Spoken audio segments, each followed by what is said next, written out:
मराठी में मेरी मम्मी ने ये बोला था कि इस बंदे का वीडियो देखा कर, बोले ये जेन्युइन लगता है, जो जिस ये बंदे का जो बोलने का स्टाइल है ये सारा, मतलब तो ये आपके ही वीडियोस देखे मैंने। सबसे पहले तो आंटी जी को thank you very much. Aunty आपको ये बोलने के लिए थैंक यू वेरी मच। नमस्कार दोस्तों, स्वागत है एक और नए वीडियो में। आज के वीडियो में हमारे बीच में मौजूद है चैतन्य भाई। और सबसे इंटरेस्टिंग चीज़ दोस्तों ये है कि हेयर ट्रांसप्लांटेशन के बाद जो है ना बहुत सारे चेंजेस हमारी लाइफ में तो आते हैं, लेकिन बहुत सारे लोग हैं ना अपने उस चेंजेस को जो है पॉजिटिवली किस तरीके से अपनी लाइफ में एग्जीक्यूट करते हैं, वो बहुत बड़ी बात होती है। जो भी आपको दिख रहा है ना, ये स्लिम ट्रिम, ये पहले एक्चुअल में अच्छा खासा इनका बॉडी वेट था, और उसके बाद इनका जब रिजल्ट आया उसके बाद उन्होंने अपना बॉडी वेट भी लूज़ किया, ठीक है ना, और बहुत अच्छी शेप में आ गया, जो कि मेरे लिए बहुत बड़ा मोटिवेशन है, क्योंकि मेरा एक फेस वैल्यू भी है और मैं बहुत दिनों से लोग बोल रहे हैं भाई वेट लॉस कर, मैं अभी तक नहीं कर पाया हूँ, तो मेरे लिए भी ये बहुत बड़े मोटिवेशन है। बेसिकली सिर्फ 25 साल की उम्र है और करीब 23 साल, 23.5 साल की थी, 1.5 साल पहले इन्होंने अपना हेयर ट्रांसप्लांटेशन कराया था यहीं पर मेरे ही रेफरेंस के द्वारा, और ऑलमोस्ट इनका फ्रंट से पूरे बाल चले ही गए थे। 4000 प्लस जो है इनको ग्राफ्ट इम्प्लांटेशन करे गए थे, और उनका भी वर्तमान रिजल्ट ये आपको दिख रहा है। तो हम जानेंगे चैतन्य भाई से कि हेयर ट्रांसप्लांटेशन की जर्नी में उनको बेसिकली किन किन चीज़ों का सामना करना पड़ा। 23 साल की उम्र में सर्जरी का डिसीजन लेना बेसिकली बहुत ही यंग एज होती है, और उस टाइम पे सर्जरी कराऊं या बाल झड़ गए, बहुत सारे डिसीजन में प्रॉब्लम्स आते हैं, और उस टाइम पे सबसे ज़्यादा बंदा जो है थोड़ा सा एज भी हो जाए तो बंदा थोड़ा सा कॉन्फिडेंस में आ जाता है। लेकिन 23 साल की उम्र के आसपास अगर हेयर ट्रांसप्लांटेशन करा रहे हो तो आप बहुत सारे साइकोलॉजिकल प्रॉब्लम्स या इनसिक्योरिटी, कॉन्फिडेंस कम होना, करियर, बहुत सारी चीज़ों से जूझता है बंदा, ठीक है। तो चैतन्य भाई स्वागत है हमारे वीडियो में। एक चीज़ बता देना चाहूँगा, बहुत ही फ्रेंडली हैं और बहुत ही ज़्यादा एक्सप्रेसिव है, मुझे ऐसे बंदे बहुत सही लगते हैं। और दूसरी चीज़ जैसे मैंने बताया कि मेरे लिए भी मोटिवेशन है, क्योंकि ये भी इनका बॉडी वेट बहुत ज़्यादा था, मेरा तो है ही, ठीक है, लेकिन इन्होंने अपने आप को ट्रांसफॉर्म कर लिया। तो चैतन्य भाई ये बताओ कि हेयर ट्रांसप्लांटेशन से पहले का जर्नी बताओ, भाई ट्रांसप्लांटेशन आपने क्यों कराया और ट्रांसप्लांटेशन से पहले क्या प्रॉब्लम्स एक्चुअल में आपको आती थी। ठीक है, तो हुआ यूँ कि मतलब मैं जब इंजीनियरिंग लास्ट ईयर में था उस टाइम पे मेरे बाल झड़ना चालू हो गए थे, और जब 4th ईयर ख़त्म होते आ गया उस टाइम पे मैं पूरा आधा मतलब गंजा ही हो गया था। तो उस टाइम पे ऐसा था कि अपना करियर भी स्टार्ट करना था मुझको, बट मैंने ऐसा सुना था कि अगर आपका अपीयरेंस अच्छा नहीं होगा तो आपका मतलब इंप्रेशन अच्छा नहीं जमता है, ये सारी चीज़ें भी होती है। और उस टाइम पे जो एक अटेंशन की भूख होती है सबको, जो मेरे एज वालों को होती है, वो मुझे भी थी, बट मेरे साथ वैसा होता नहीं था। तो और दूसरी बात ये कि मेरे बाल झड़ने के कारण मेरा जो कॉन्फिडेंस था वो भी पूरी तरीके से ये बताओ, आपका पहले भी थोड़ा सा बॉडी वेट था आपका क्या? पहले भी आप मोटे थे थोड़ी? हाँ, मैं मोटा ही था। या फिर मुझे ऐसा लगता है कि शायद आपका फिजिकल अपीयरेंस थोड़ा सा बिगड़ जाने के कारण फोकस और चला गया फिजिकल अपीयरेंस से, और आप थोड़ा ओवरवेट और हो गए, ऐसा है क्या? ये चीज़ हुई थी मेरे साथ, मतलब जब मैं गंजा हो रहा था, मतलब हो गया था ऑलमोस्ट, तो उस टाइम पे मतलब मुझे ऐसा लगता था कि अटेंशन तो मिल नहीं रहा है अपने को, तो अपन खुद पे फोकस करके क्या ही कर लेंगे, उससे अच्छा अपन अपने दोस्तों के साथ में जो भी है पार्टीज वार्टीज जो भी मेरी उम्र के बंदे करते, तो मैं उसी में ही फोकस करता था। और मतलब आप लोगों के बीच में उठ बैठ तो रहे थे, डिप्रेशन में नहीं थे आप? डिप्रेशन में था, मतलब जैसे देखो मेरे सारे जो दोस्त थे वो मेरे सामने आके ऐसे कंघी घुमाते थे, ये करते थे, वो करते थे, और ऑब्वियस सी बात है अगर तुम्हारे ग्रुप में कोई एक टकला बंदा बैठा है तो उसका तो होना ही है, मतलब जो गेम लेते हैं बोलते हैं अपन, तो वो तो होता ही था मेरे साथ भी, बट मैं उतना माइंड नहीं करता था, क्योंकि मैंने वो चीज़ थोड़ी सी एक्सेप्ट कर ली थी कि चलो ठीक है कोई दिक्कत नहीं। सबसे अच्छी चीज़ पता है, ये अपन एक्सेप्ट कर लो ना तो बहुत ईजी हो जाता है लाइफ। हाँ। ये बेसिकली मैं हर बार यही बोलता हूँ कि आप जैसे भी हो पहले तो एक्सेप्ट करो।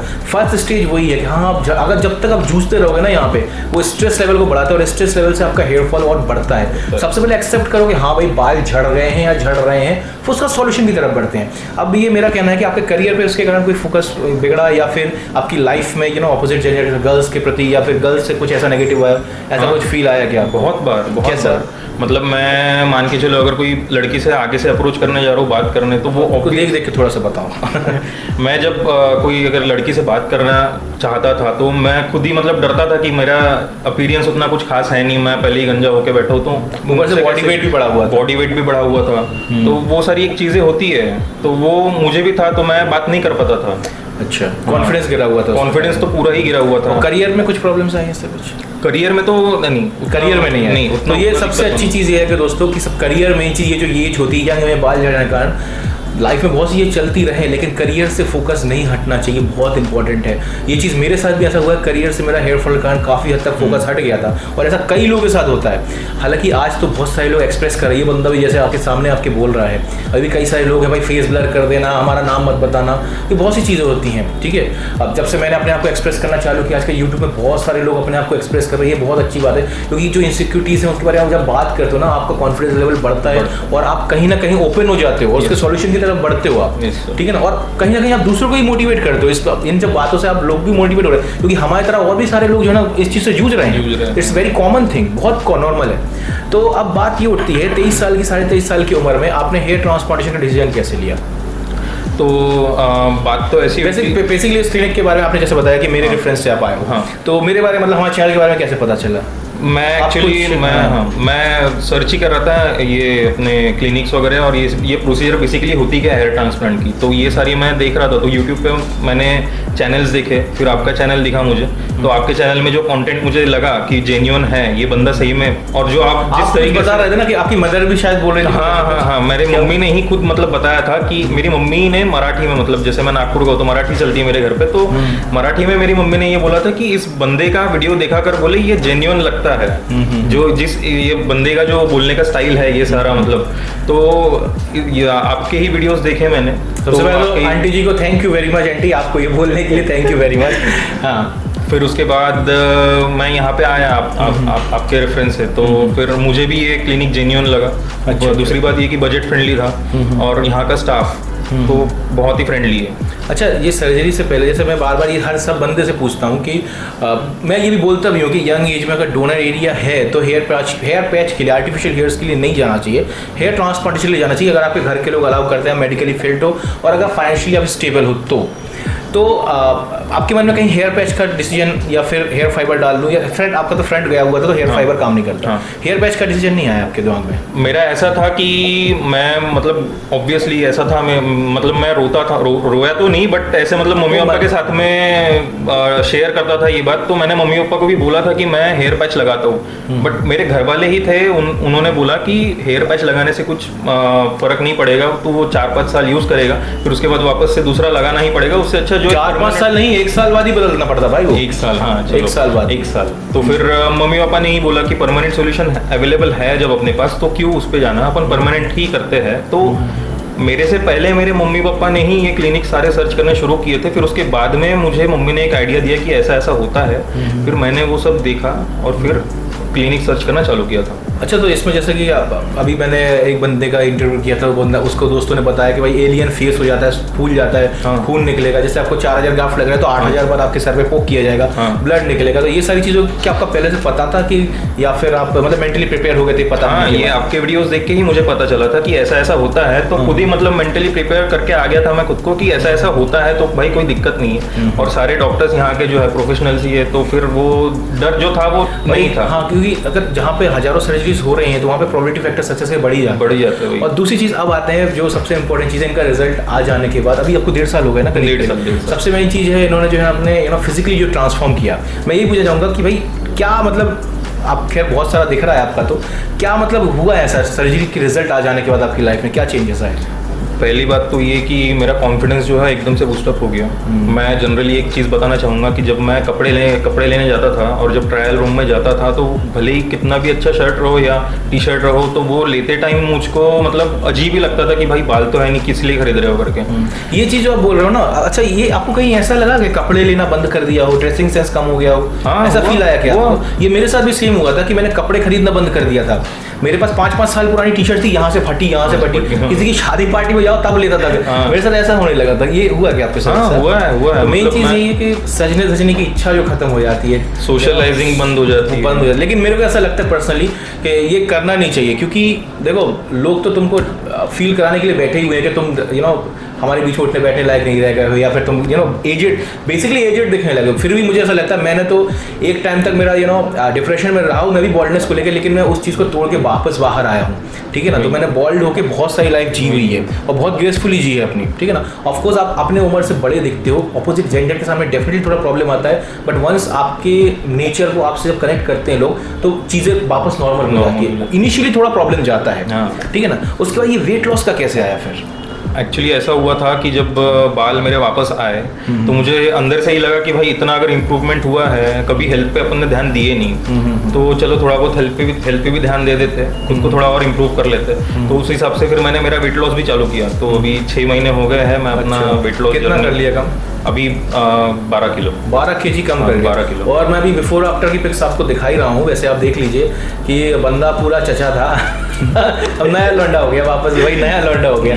ठीक है, और भी कुछ चेंजेस आए क्या लाइफ में? मतलब आपको खैर कॉन्फिडेंस का तो कॉमन चीज़ बढ़ता ही है, कॉन्फिडेंस। कुछ ऐसा कुछ इंसिडेंट्स या फिर लोग पहचानते हैं कि भाई बाल कहाँ से आ गए, लोग चर्चा करते हैं? नहीं, एक्चुअली ऐसा है कि जो मेरे दोस्त पहले मेरा गेम लेते थे कि भाई तू तेरे तो बाल चले गए, अब वही खुद मेरे से पूछते भाई मेरे चाचा को कराना है, मेरे भाई को कराना है। ये सेम मेरे साथ ये मतलब। और दूसरी बात ये कि मतलब जब कॉन्फिडेंस गिर गया था उसके बाद जो आपने बोला कि एक्सेप्ट कर लेना ही वो सबसे बेस्ट है। सबसे बेस्ट है, तो वो एक्सेप्ट कर लिया था मैंने। और दूसरी बात ये कि मेरे को मेरे पेरेंट्स से भी सपोर्ट था इस चीज़ का, तो मुझे उतना मतलब दिक्कत नहीं गई। पेरेंट्स सपोर्ट, फैमिली सपोर्ट था? फैमिली सपोर्ट था। अच्छा, वैसे मैं तो बोल रहा हूँ कि मेरे लिए भी आप इंस्पिरेशन हो, क्योंकि वेट लॉस आप कर लिया। पर्सनल लाइफ में आपको ये चेंजेस दिखता है कि लोग मतलब अलग से आपको रिकॉग्नाइज कर रहे हैं कि भाई क्या से क्या हो गया यार, कितना अच्छा लगने लगा? ये सब चीज़ें। हाँ, मैंने अभी रिसेंटली ही इंस्टाग्राम पे फोटो अपलोड करी है। अच्छा। उतने लाइक्स मुझे कभी मिले नहीं और उतने कमेंट्स मेरे फोटोज पे कभी आए नहीं। तो कोई पूछ रहा है कि भाई बाल कहाँ से आ गए तुझको वापस, कोई पूछ रहा है भाई वेट कैसे कम कर लिया। अच्छा। दोस्त बोल रहे हैं भाई स्मार्ट दिख रहा है। ये सारे कमेंट्स आते हैं तो मतलब अच्छा भी लगता है। तो 1.5 साल का इनका रिजल्ट मैं आप लोगों को दिखा रहा हूँ। बिफोर में ये ऐसे दिखते थे और अभी वर्तमान समय में कर्ली हेयर। सबसे इंपॉर्टेंट चीज़ दोस्तों, कर्ली हेयर में हेयर ट्रांसप्लांटेशन काफ़ी टफ होता है, क्योंकि आपको पता नहीं स्किन के अंदर वो जो रूट है किस एंगल में है, और FUE में जो है आपको जब आप उसको एक्सट्रैक्ट करते हो ट्रांजेक्शन रेट बढ़ने के बहुत स्ट्रॉन्ग चांसेस रहते हैं, क्योंकि आपने उसको ड्रिल किया सीधे एंगल पर, आपको थोड़ा सा भी टेढ़ा है तो अंदर का बल्ब कटा, ग्राफ्ट डैमेज हो गया। तो एक्सट्रैक्शन में आपका कितना 4000 प्लस ग्राफ्ट लगे, इतना बड़ा हाई अमाउंट में ग्राफ्ट का एक्सट्रैक्शन करना और सक्सेसफुली एक्सट्रैक्शन करके इम्प्लांटेशन करके ऐसा कर्ली हेयर में रिजल्ट आना बहुत ही एक्सपर्ट ना हो तो आप नहीं कर सकते। उसके बाद आप देख सकते हो डोनर एरिया कंडीशन। अभी डोनर एरिया अभी भी इनका ऐसा है कि मेरे को तो ऐसा लगता है 2500-3000 ग्राफ्ट निकल जाएंगे इजीली, इतने अच्छे, और बालों की क्वालिटी डेफिनेटली इनकी अच्छी है। ठीक है, तो अभी और कुछ बोलना चाहोगे क्या आप हमारे सब्सक्राइबर्स को? मैंने जिस क्लिनिक से ट्रांसप्लांट कराया है अपना, वहीं से तनु दादा की वीडियो देख के मैं यहाँ पे आया था। फिर जब मैं यहाँ पे आया तब मेन बात तो सबको यही लगता है कि भाई ये बजट फ्रेंडली होगा क्या। ठीक है, मैं यहाँ पे आने के पहले 6-7 क्लिनिक घूम चुका था, बट जितना जेन्युइन ये क्लिनिक और जितना बजट फ्रेंडली ये लगा मुझे, बाकी कोई क्लिनिक में मैं जब गया तब ऐसा लगा नहीं था। जब सर्जरी का दिन आया, सर्जरी के दिन के 2-3 दिन पहले से ही इन लोगों ने कोऑर्डिनेशन शुरू कर दिया था मेरे साथ कि ये करना पड़ेगा आपको, ये करना पड़ेगा। तो मैं इनकी सारी इंस्ट्रक्शंस फॉलो। अच्छा, अभी आपने बोला था कि यहाँ रिसेप्शन में जो है ना, आप ही ने शायद बोला भी कि मैं कंटिन्यूसली 1-2 दिन में मैसेज करता और हमेशा इन लोगों ने रिप्लाई किया। हाँ, तो ये क्योंकि नॉर्मल कंप्लेंट्स ये रहती कि एक बार सर्जरी हो गई उसके बाद ये लोग क्लिनिक में उठाते नहीं, फोन नहीं उठाते। बहुत सारे बंदों की ये आता है कि भाई सर्जरी हो गई, फिर पहचानते नहीं कौन है कस्टमर। तो वो सीन मेरे साथ मतलब ऐसा हुआ था कि मैं जब मैसेज करता था, अब देखो इतनी बड़ी अगर सर्जरी आपकी हुई है तो आपको ऑब्वियसली डर लगता है अगर एक बाल भी गिरता है तो। ठीक है, तो मैं 2-2 दिन में 3-3 दिन में मैम को मैसेज करता था यहाँ पे जो रहते। तो ऐसा कभी नहीं हुआ कि उन्होंने कभी इग्नोर किया है, हमेशा मुझे पॉजिटिव वे में ही रिस्पॉन्स दिया है, मेरा मोरल बूस्ट ही किया है हमेशा। तो ऐसा कभी लगा नहीं कि मतलब सर्जरी हो गई, इनको मैंने पैसा दे दिया तो फिर इन लोगों ने मुझे ऐसा कोई मतलब पराए लोगों के जैसा मतलब ट्रीट करना चालू कर दिया, ऐसा तो बिल्कुल भी नहीं हुआ। ये जो चीज़ है, मैं क्योंकि मेरे पास जितने भी लोग याद है कि भाई आप वीडियो बनाओ, इस क्लिनिक को एक्सपोज करो, उस क्लिनिक को एक्सपोज करो, मेरा मैसेज का रिप्लाई नहीं कर रहे, मेरे को ये बहुत ज़्यादा मैसेज आता है यहाँ वहाँ से। तो बेसिकली मेरे को तो यही लगता है, क्योंकि आप जब सर्जरी करा लेते हो असली गेम तो वहाँ से शुरू होता है। क्योंकि फिर तो डाउट में आता है बंदा। हालांकि मैंने भी अपना व्हाट्सएप नंबर दिया हुआ है, लोग जो भी हेल्प मांगते मैं करता हूँ, लेकिन बेसिकली आप जब क्लिनिक जहाँ से कराए वहाँ से थोड़ा सा और सेटिस्फैक्ट्री आपको आंसर्स मिलते हैं। ठीक है, ये तो बात हुई गई, बट जब सर्जरी का दिन था उस टाइम पे तो मतलब सर्जरी शुरू हुई, एकदम सब माहौल एकदम फ्रेंडली था, कोई दिक्कत नहीं हुई। डॉक्टर्स भी अच्छे से बात कर रहे थे, मैं भी अच्छे से मतलब बैठा हुआ था, मुझे पता भी नहीं चला सर्जरी के 8 घंटे कब निकल गए। बहुत मतलब स्मूथ हुआ सब। और ऐसा बिल्कुल भी नहीं है कि स्टाफ यहाँ का मतलब आपको सपोर्ट नहीं करेगा, हर एक चीज़ में आपको ये सपोर्ट करता है यहाँ का स्टाफ। ठीक है, हाँ। अच्छा, तो फाइनली दोस्तों, अगर आप भी हेयर ट्रांसप्लांटेशन कराना चाहते हो तो मेक श्योर आप इस नंबर कॉल या व्हाट्सएप कर सकते हो। डेफिनेटली आपको जो भी हेल्प लगेगा, डोनर एरिया है तो ही आपका ट्रांसप्लांटेशन हो पाएगा ज़बरदस्ती का। ऐसा नहीं है कि डोनर एरिया है भी नहीं फिर भी आपको 5000। डेफिनेटली ग्राफ्ट्स आपको कितने लगेंगे ये तो सभी लोग बता सकते हैं कि 5000 ग्राफ्ट लगेंगे, 7000, मेरे को तो 10-15,000 ग्राफ्ट लगेंगे। लेकिन क्या वो निकल पाएंगे आपके बॉडी से, सवाल ये होता है। कितने लगेंगे ये कोई सवाल नहीं होता, डेफिनेटली कितने लगेंगे कोई बता देगा। कई सारे बंदों का जो है ग्राफ्ट्स इतने लगेंगे बोल के है ना सर्जरी कर देते हैं और डोनर एरिया होता नहीं है। नेक्स्ट सर्जरी के टाइम पे वो जाते हैं तो बोल देते हैं आपका डोनर एरिया हील नहीं हो पाया या फिर जो भी हो, ठीक है ना। तो बेसिकली फ्यूचर कैलकुलेशन करके ही हेयर ट्रांसप्लांटेशन करवाना चाहिए, जहाँ पर एक्चुअल में आपको सेटिस्फैक्टरी रिजल्ट मिलेगा या नहीं मिलेगा, ये चीज़ के बारे में अपने डॉक्टर से बात कीजिए, ठीक है। कितना मिलेगा या नहीं मिलेगा वो बात कीजिए, उसके बाद सर्जरी एग्जीक्यूट होना चाहिए और उसके बाद ही आपको भी आगे बढ़ना चाहिए। तो आप जरा बोल दो ना हमें इंस्टाग्राम पे फॉलो करने के लिए और सब्सक्राइब करने के लिए इस चैनल को। बिल्कुल बिल्कुल, मेरे हिसाब से तो आपने तनु दादा को बिल्कुल ही फॉलो करना चाहिए, इंस्टाग्राम पे भी और यूट्यूब पे भी सब्सक्राइब करना चाहिए, क्योंकि मुझे पर्सनली ऐसा लगता है कि इस जैसा जेन्युइन बंदा जो यूट्यूब पे इतना अच्छा कंटेंट लाता है वो मुझे दूसरे कहीं पे जगह मिला नहीं, और जो बंदा जिस तरीके से बताता है वो एक अपनापन लगता है उसमें। तो अब बिल्कुल भी मतलब इनके वीडियोस देखा करिए और अच्छी खासी इन्फॉर्मेशन इनसे मिल जाती है। चलो थैंक यू भाई, थैंक यू। अच्छा मैंने इनको बोला नहीं है इतना कुछ बोलने के लिए, नहीं तो तुम लोग सोचो कि मैंने बोला तब बोल रहे हैं। Thank you for your all मैं तो पहले से ही मतलब देखता हूँ ना इनका। चलो थैंक यू। चलो भैया सब्सक्राइब कर लेना और अच्छा लगा वीडियो तो कमेंट कर देना, और बाकी कुछ जो भी हो इंस्टाग्राम पे फॉलो जरूर कर लेना। मिलते हैं एक और नए वीडियो में, तो टेक केयर, अपना ख्याल जरूर रखिएगा।